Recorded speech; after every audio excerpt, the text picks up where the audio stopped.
Lonely rancher hadn't touched a woman in 15 years until a mail-order bride arrived by mistake. Utah Territory, early spring, 1884. The mountains still wore snow like a shawl, draped white and silent across the ridgelines. Wind threaded down the valley, cold and thin as a knife's edge. Thatcher Kane had spent the morning splitting logs near the barn, sleeves rolled, the rhythmic thud of axe on wood, the only sound around for miles.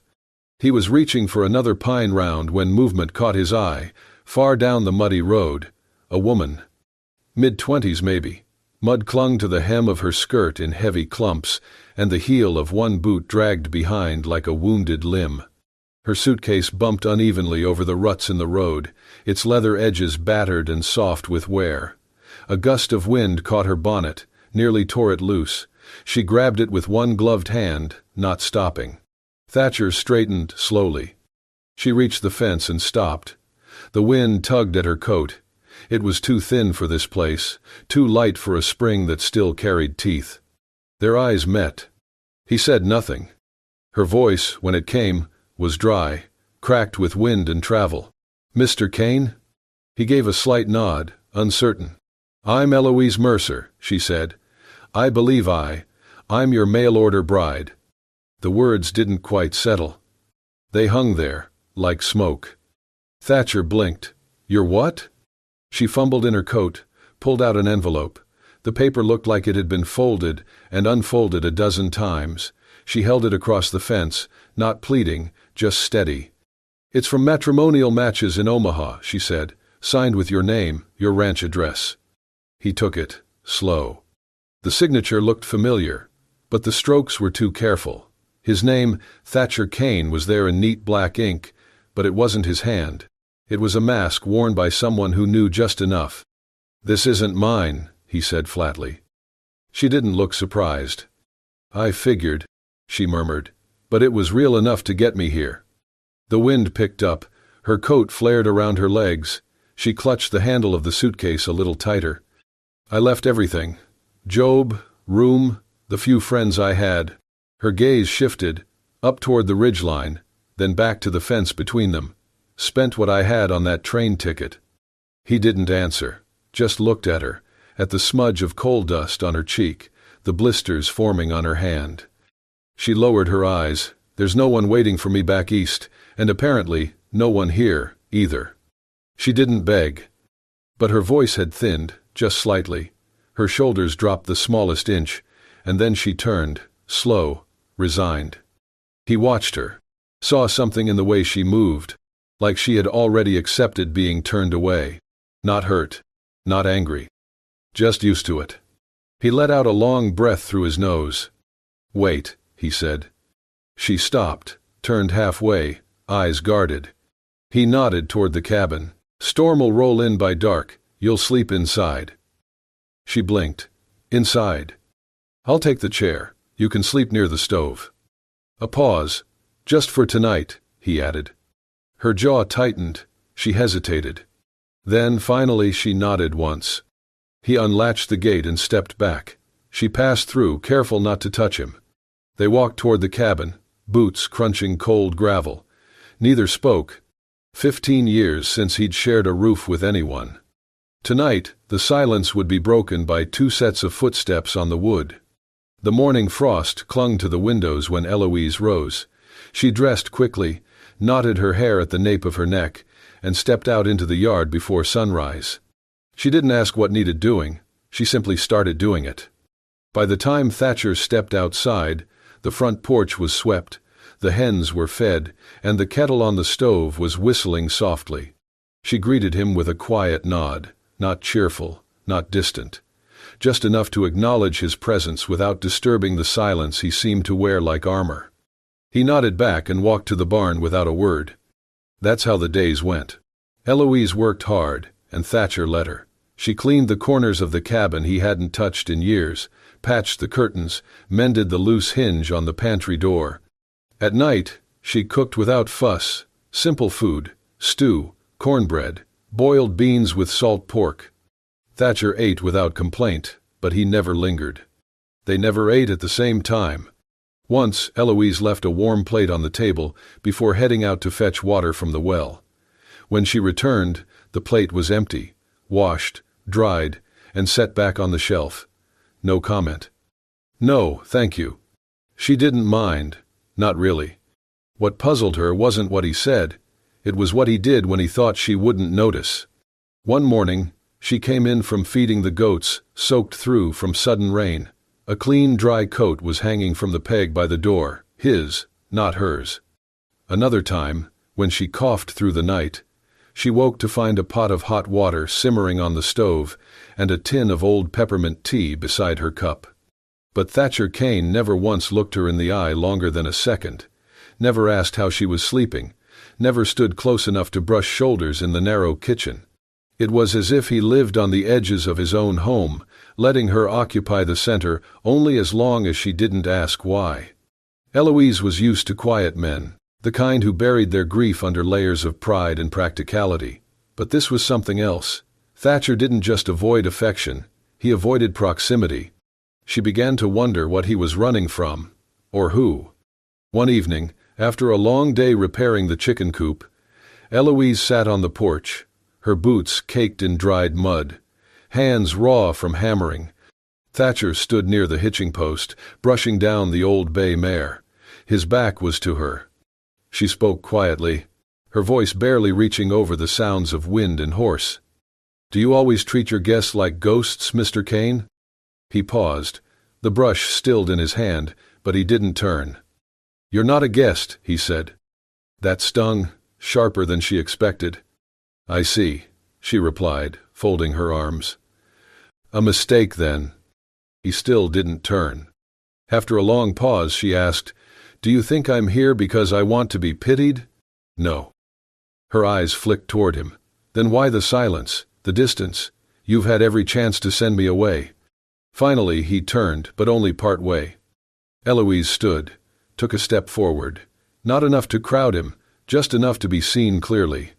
She studied his face, worn, weathered, but not cruel.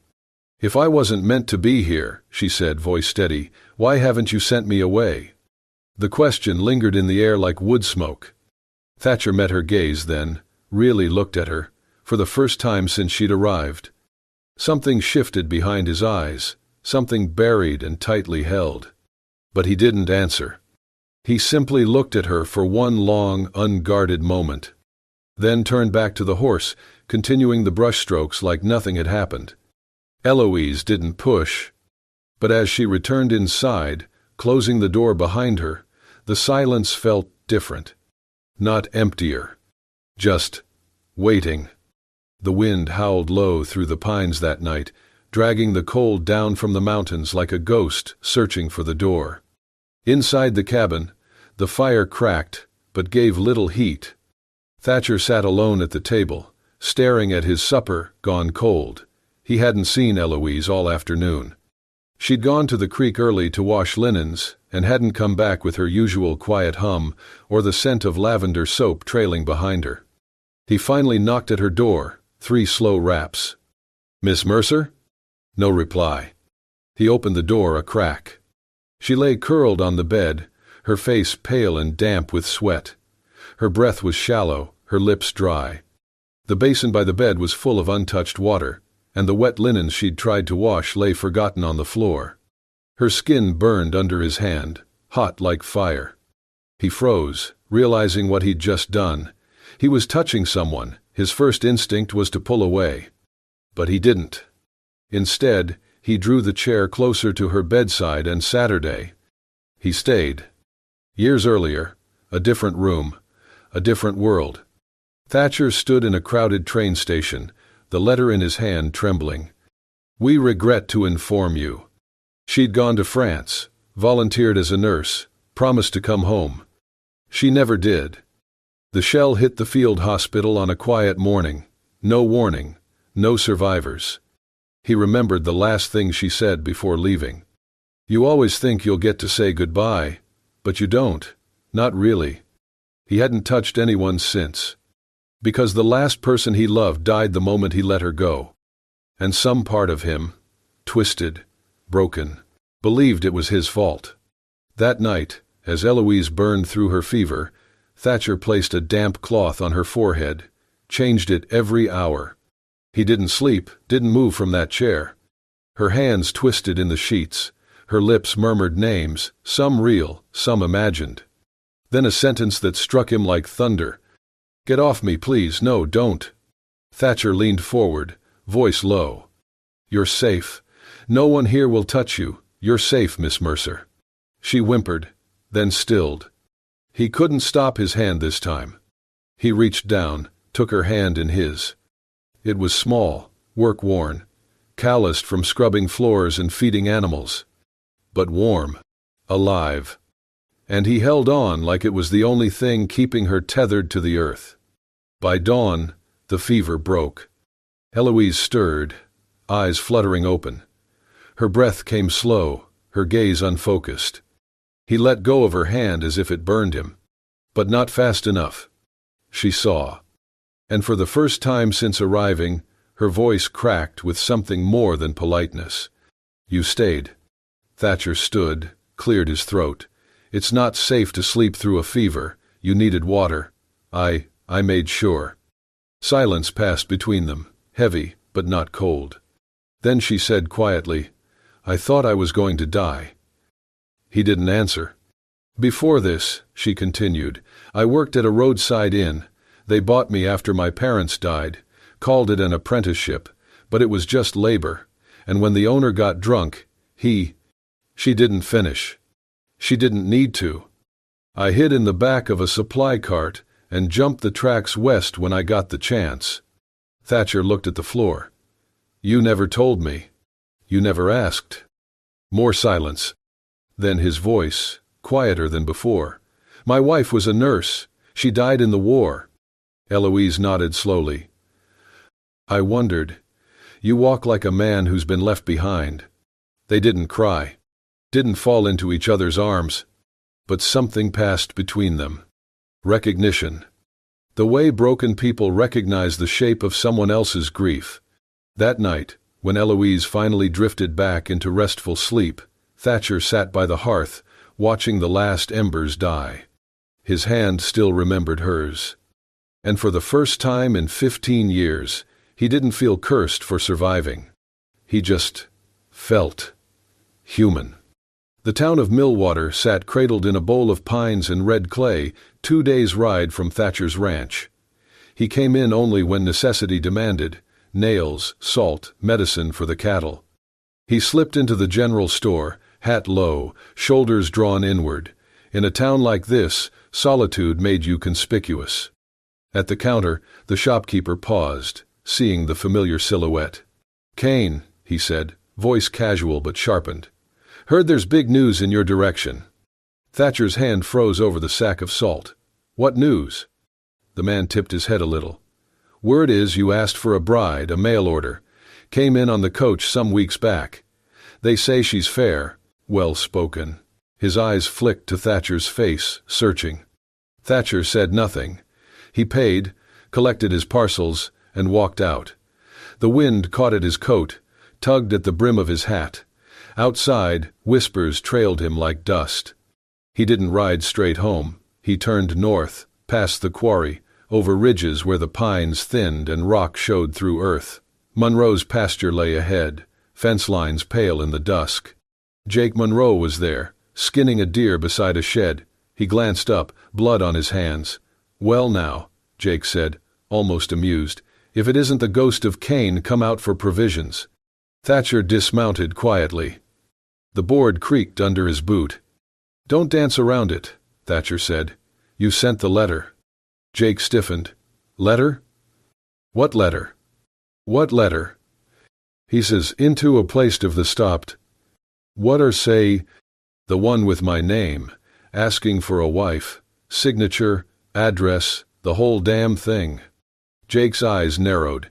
He spat on the ground. "You think I meant harm? You've sat silent long enough. No woman in your life. I thought she might light something." "You had no right," Thatcher said, voice tight. Jake laughed, bitter. "I had every damn right. You've rotted in that silence ever since she died. You lost her. And you lost yourself. I tried to bring something back." Thatcher shook his head and walked away. Jake's words echoed behind him. On the return ride, the mountains closed in like watchful walls. The sky was bruised purple. The wind carried the scent of pine and regret. And Eloise, her name and that calm, haunted face, haunted him more than the ghosts of war ever did. He reached home as the last light slipped away. The cabin glowed faint through its windows. Smoke curled from the chimney. He dismounted and paused, listening to the crackle of fire. Inside, the hearth threw warm orange light. Eloise sat on the floor, basket and mending in her lap. Her face was pale. The shirt she held was his, torn at the shoulder. She broke the silence. "It tore here," she said softly, holding up fabric to him. "I thought you'd want it mended before the cold turned sharper." He stayed at the threshold, hat in hand, fists tight at his sides. The betrayal, the lie, the false hope poured on someone else's letter. She looked toward him, then back at the shirt. "I didn't ask to be here," she whispered. "But since I am, might as well do something useful." He didn't answer. He closed the door behind him, coat sliding off his shoulders. He sat at the table, unlit lantern between them. The soft shadows wavered. Eloise passed him a loaf of bread, her hand steady. He reached out, took it. He looked up, met her eyes. She didn't flinch, didn't lower her gaze. And under that quiet, his cold heart cracked. The morning after the truth broke like a cracked plank, the silence in the cabin felt different. Not angry, not cold, just waiting. Thatcher fixed the fence-post coffee in the tin kettle, then cleared his throat. "About the letter," he said. Eloise looked up from the hearth, where she was folding dry towels. She said nothing, only waited. He didn't sit, just stood there, fingers twitching against his thigh. "I did not send it. Jake did. Thought he was helping." "I figured," she said quietly. He blinked. "You did?" "You flinched the first time I touched your arm," she said. "Men who want wives don't do that." He felt the flush crawl up his neck. "I did not ask for you to come here. But now that you're here, you deserve to know you can leave. You are not beholden." Eloise nodded slowly, then stood, walked to the table and placed the last folded towel down. "I didn't come here for a husband." He looked at her. "I came for a chance," she said. "Not just to survive, to live, to matter to someone, to myself." Her voice didn't shake, but her hands did, just a little. "I've cooked meals for strangers, washed floors for drunkards, hidden from hands that didn't ask permission. I've done the kind of living that drains you empty." She took a breath. "Here, I cook for one man who never touches me, who boils water when I cough, who leaves an extra pair of socks on the chair when the snow comes." He stared at her, not the words. The way she said them, like truths scraped from the inside. "I want to stay," she said, "if you'll let me earn my keep." Thatcher felt something hard inside him give way, like dry earth after the first spring rain. "Then you stay," he said, "with wages and choice, always your choice." From that day things shifted like slow tectonic plates beneath their feet. Eloise moved through the cabin like she belonged, not because she was claimed, but because she claimed it for herself. She swept, patched, fed the hens, mucked the stalls. Thatcher built her a storage shelf, replaced the cracked window pane above her bed. And every evening they ate dinner together. Sometimes they talked, sometimes they just listened to the fire crackle and the wind play with the shutters. One evening, the rain came down hard, thundering against the roof like hooves, the kind of storm that soaked through bones and memory. Eloise was writing something at the table, a letter, maybe, or a list. Her hair was down. She didn't usually do that. Thatcher watched her from his chair, pretending to read, but the words on the page never registered. The fire dimmed. The kettle hissed. She had fallen asleep, head resting on her folded arms, the candle casting soft shadows over her face. He rose, slow and unsure. The blanket was draped over the settee. He took it, crossed the floor in soft booted steps. When he reached her, She stirred, but did not wake. He draped the blanket over her shoulders, tucking it gently beneath her arms. Then, his hand moved, seemingly of its own accord. He brushed a strand of damp hair from her cheek. Her skin was warm. He did not flinch. For the first time in 15 years, Thatcher Kane touched another soul, not out of duty or defense, but out of something deeper. Something beginning to grow, one small trembling root at a time. Spring had turned the dirt roads of Millwater into thick, sucking mud, but Thatcher rode in anyway. The list was short: flour, coffee, salt, new hinges, and cinnamon. She'd said it quietly that morning, as she sliced bread near the stove. Only if it's not too dear, not demanding, not expectant, just a passing wish, tucked between chores and silence. He had nodded once, already writing it down. The rain hadn't stopped since dawn. It slicked the roads and turned every step into a gamble. But Thatcher moved through the town like he always did, shoulders set, hat low, coat buttoned against the world. Only now, the stairs didn't slide off him the way they used to. They stuck. Longer, sharper. He was used to being left alone. That had been the point. But now, as he tied his horse outside Clara's store and stepped in, he felt the silence shift, felt it gather like a storm behind every glance. Clara, as always, was behind the counter, sleeves rolled, ledger open. She glanced up when he laid the flour and coffee on the worn wood. Her eyes flicked to the jar of cinnamon in his hand. "Bringing sweets back for your girl?" she asked, voice casual, but it held a little edge, a little tilt of curiosity, sharpened by the gossip that moved faster than any mail coach. Thatcher said nothing. Outside, as he walked toward the blacksmith's stall, voices rose behind his back. "Mail order hussy." Walked in like she owned the place. "Bet she's after the land." He kept moving. Mud tugged at his boots. Rain ran down the brim of his hat. His jaw was clenched so tight he could feel the ache in his molars. At the blacksmith's, he waited for hinges. Simple, necessary. He heard the saloon doors swing, footsteps heavy and unsteady. "Well, look what the cat dragged in," came the voice, thick with drink. Mick Dobbins. Drunk, loud, always looking for someone smaller to step on. "Heard you got yourself a housemaid with benefits, Kane. What'd she cost you? A lie and a warm bed?" Laughter, tight and forced, rippled from a few men nearby. Thatcher didn't react. Mick swaggered closer. "She earning her keep, or just lying back and praying you ain't rusty?" The world went still. Then Thatcher stepped forward. No warning. No raised voice. Just one clean punch. Mick hit the mud with a thud and a grunt. He rolled onto his side, groaning. Thatcher didn't look down. He turned to the bystanders, men who knew him, feared him, and now saw something different in him. "She's worth 10 of any man in this town," he said quietly, "and she's staying." No one answered. Only the rain, steady and cold. He walked back to his horse, slid the cinnamon into his saddlebag, and rode out of Millwater like he'd walked through fire and come out cleaner. The attic smelled of cedar and dust. Eloise stood at the threshold for a long moment before stepping inside, the creak of the old ladder fading behind her. She had come looking for a jar of nails Thatcher mentioned earlier that week, but what she found was something else entirely. In a box pushed under a moth-eaten quilt, she found a small wooden frame wrapped in faded linen.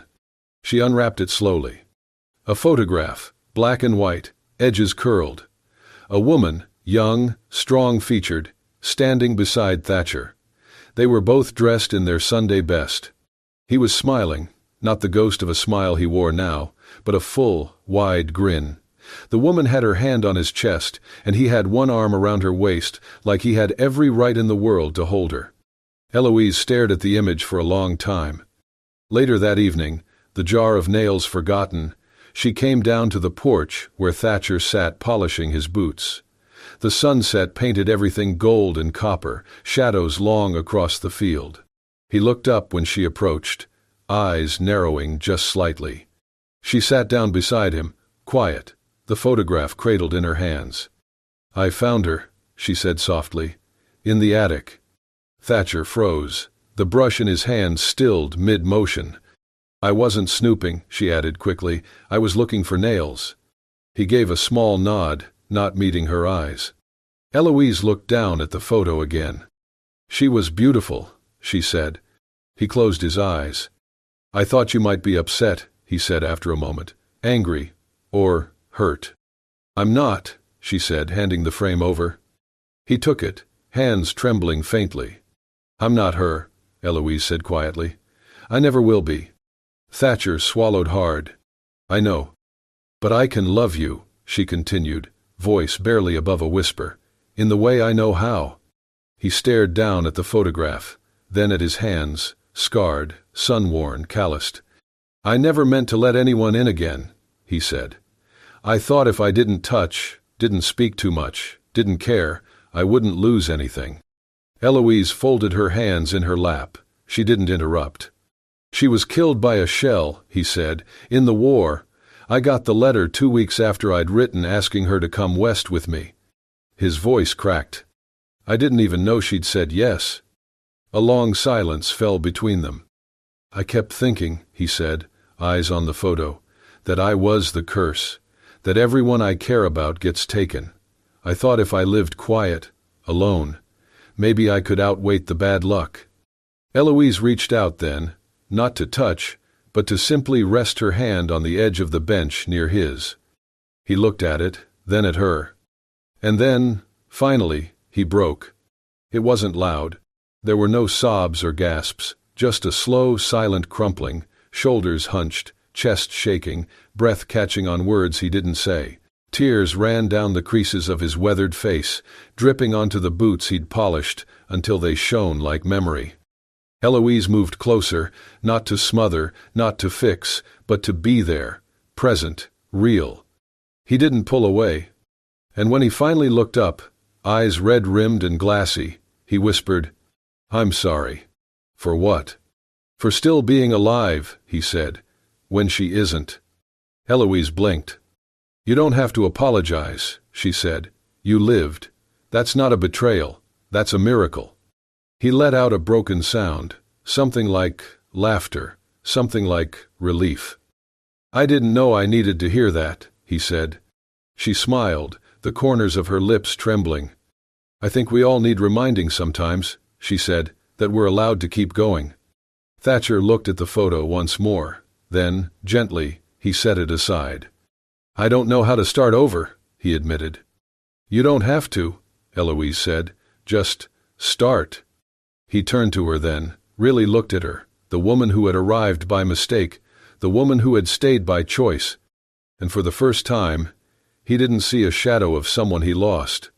He saw her, Eloise, here, now, alive. The first signs of spring softened the edges of the Utah mountains. Patches of snow still clung to the north slopes, but the valleys had begun to green. The wind smelled like thawed earth and new grass, and the chickens had started laying again. In the kitchen of the small ranch house, Eloise stood by the window, one hand resting absently on the curve of her stomach. It wasn't a large bump yet, just enough to round the front of her apron, enough that the buttons of her coat no longer met in the middle, enough that she sometimes caught Thatcher watching her with a quiet look she couldn't quite name. She poured water into a tin canteen, tucked 2 biscuits into a napkin, and stepped out onto the porch. Thatcher was at the west fence line, halfway through, replacing a panel that had cracked during the last freeze.